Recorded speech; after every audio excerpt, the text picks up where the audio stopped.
Hi family. சரி வாங்க, இன்னைக்கு துணி மடிச்சுக்கிட்டே பேசுவோம். இன்றைக்கி என்னென்னா 2-3 நாளாக அங்கே வருங்க துணி பாருங்கள் எப்படி கிடக்குன்னு. 2-3 வாரமாக துணி மடிக்கவே இல்லைங்க, அப்படியே போட்டு வச்சுட்டேன். அதனால் இன்றைக்கி மடிச்சுக்கிட்டே உங்கள்கிட்ட பேசலாம் அப்படின்னு சொல்லிட்டு வந்திருக்கேன். சரி போதும். இன்றைக்கி என்ன பேசலான்னா, வாங்க துணி மடிச்சுக்கிட்டே பேசுவோம். இன்றைக்கி என்ன பேசலான்னா, ஒரு காயத்ரின்னு சொல்லிட்டு ஒரு வீடியோ பார்த்தேங்க. அவங்க பேர் காயத்ரி, சீரியல் நடிகை. பேர் கரெக்டாக சொல்கிறதா இல்லையான்னு தெரியல. அவங்களோட வீடியோ பார்த்தேன். அவங்க வீடியோவில் வந்து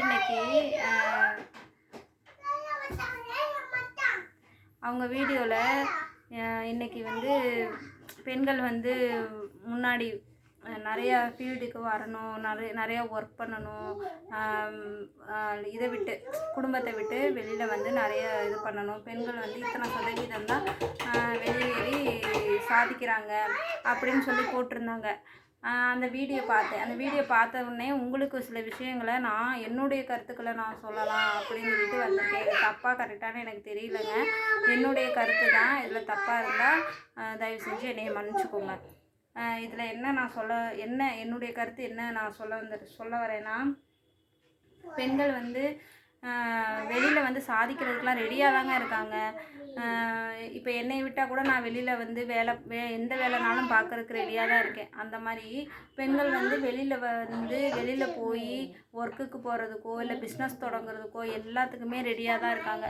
ஆனால் அந்த பிஸ்னஸ் தொடங்குறதுக்கோ ஒர்க்குக்கு போகிறதுக்கோ அவங்களுக்கு சப்போர்ட் கிடைக்குதா அப்படின்னா மேக்ஸிமம் இல்லைன்னு தாங்க சொல்லுவேன். மேக்ஸிமம் பெண்களுக்கு வந்து சப்போர்ட் கிடைக்கிறதே இல்லை. ஏன்னா பெண்களை வந்து இப்போலாம் என்ன பண்ணுறாங்கன்னா, படிக்க வைக்கிறாங்க. இப்போ நல்லா படிக்க வைக்கிறாங்க. படிக்க வச்சுட்டு அவங்களுக்கு ஒரு 1 இயரோ 2 இயரோ ஒர்க்குக்கு அனுப்புகிறாங்க. ஒர்க்குக்கு அனுப்பிட்டு அதுக்கப்புறம் நல்லா சம்மந்தம் வந்துச்சுன்னா கல்யாணம் பண்ணி கொடுத்துட்றாங்க. கல்யாணம் பண்ணி கொடுத்த உடனே அவங்களுடைய வாழ்க்கையே முடிஞ்சு போயிடுதுங்க. அடுத்து குழந்த, ஹஸ்பண்டு அப்படின்னு சொல்லிட்டு அப்படியே அவங்க வாழ்க்கை நகர்ந்துடுது. இதில் எங்கெங்க நம்ம போய் சாதிக்கிறது? எப்படி சாதிக்கிறது? இப்போ கல்யாணம் ஆன உடனே நம்மளுடைய தாட்டெல்லாம் எப்படி ஆயிடுது?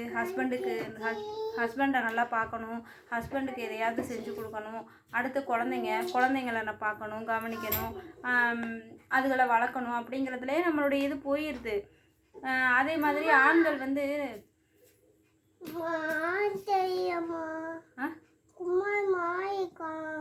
யாரு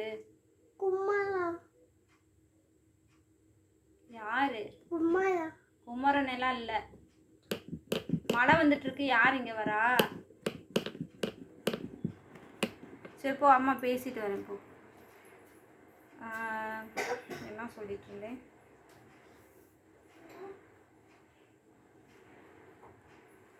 பேச்சு வாக்கில் நடுவில் வந்தாலே பேசவே முடிய மாட்டேங்குது.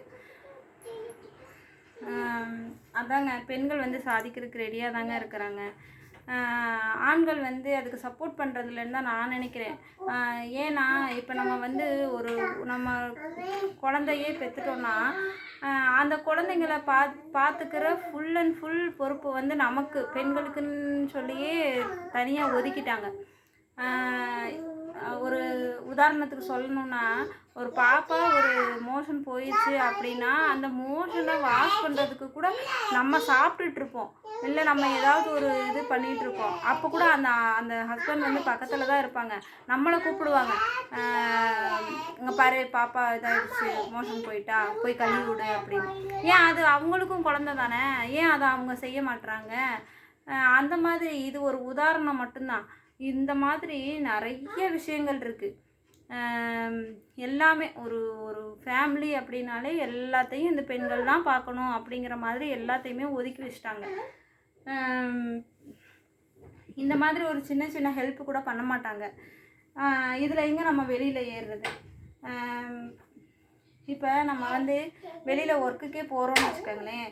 ஒர்க்குக்கு போயிட்டு காலையில் தூங்கி எழுந்திரிச்சு ஹஸ்பண்டுக்கு சாப்பாடு செஞ்சு வச்சுட்டு, குழந்தைங்களுக்கு சாப்பாடு செஞ்சு அதுகளை ஸ்கூலுக்கு ரெடி பண்ணி ஸ்கூலுக்கு அனுப்பிட்டு, அதுக்கப்புறம் நம்ம ரெடியாகி வேலைக்கு போயிட்டு 9 to 10 ஏதோ ஒரு வேலை எதுக்கோ போயிட்டு வீட்டுக்கு வந்து மறுபடியும் வீட்டில் இருக்க வேலையை நம்ம பார்க்கணும். ஆனால் ஆண்கள் அப்படி இல்லைல்ல. காலையில் எழுந்திருக்கிறாங்க, தூங்கி எழுந்திருக்கிறாங்க, கிளம்புறாங்க, வேலைக்கு போகிறாங்க, வராங்க. வந்த உடனே நம்ம ரெடியாக டிஃபன் ஏதாவது செஞ்சு வச்சுருப்போம், சாப்பிட்றாங்க, தூங்கிடுறாங்க. அவ்வளோதான் அவங்களுடைய வேலை.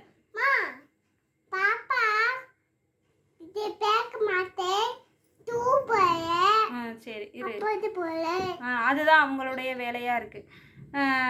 முக்கால்வாசி இப்போ ஹஸ்பண்ட் இல்லாத பொண்ணுங்களை கூட பாருங்களேன், அந்த வீட்டில் வேலையும் பார்த்து குழந்தைங்களையும் பார்த்து ஒர்க்குக்கும் போய் எல்லாத்தையும் சமாளிக்கிறாங்கங்க.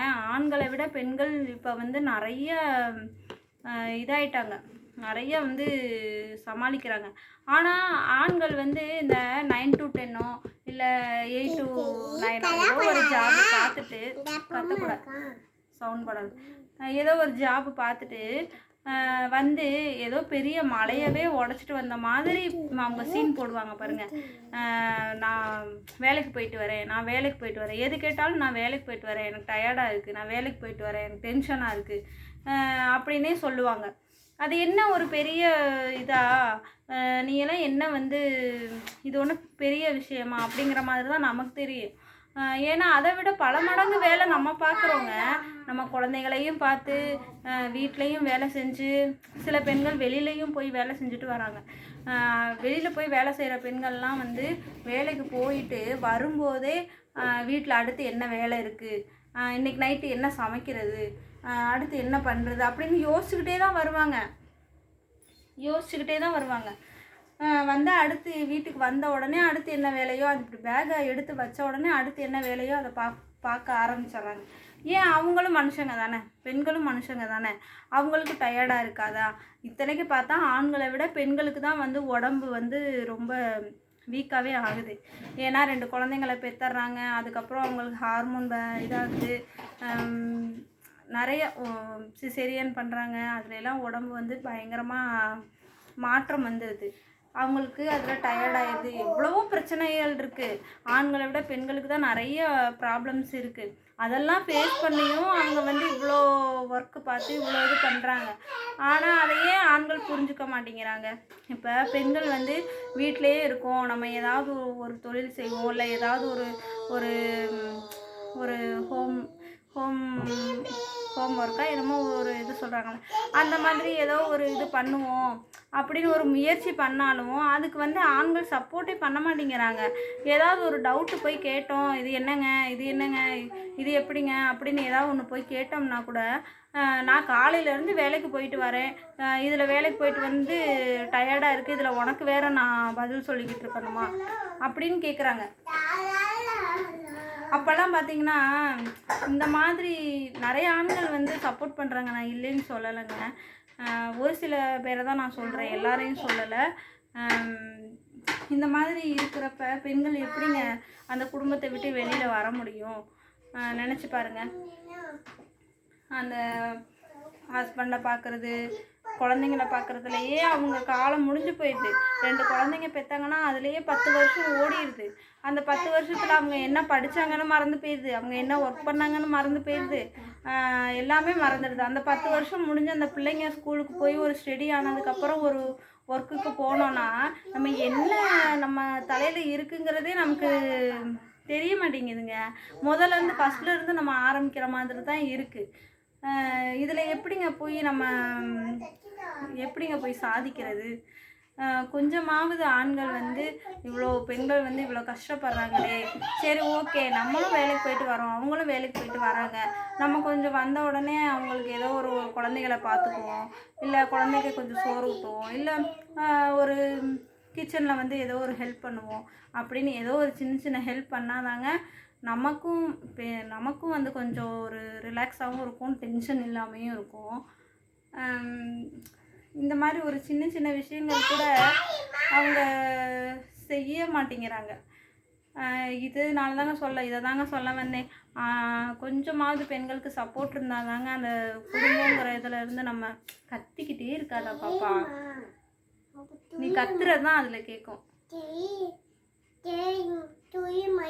துணி மடிக்கிறேன். இதை தாங்க சொல்ல வந்தேன். கொஞ்சமாவது அந்த பெண்கள் வந்து ஆண்கள் வந்து கொஞ்சமாவது அந்த பெண்களை புரிஞ்சுக்கணும், கொஞ்சமாவது சப்போர்ட் பண்ணணும். அப்போ தாங்க இந்த மாதிரியெல்லாம் கொஞ்சம் பெண்கள் வந்து வெளியில் வர முடியுங்க. அடுத்தது என்னங்கிறத கொஞ்சம் யோசிக்க முடியுங்க. சரி, நான் சொன்னதில் ஏதாவது தப்பாக இருந்தால் மன்னிச்சுக்கோங்க. ஓகேங்க, பாய்.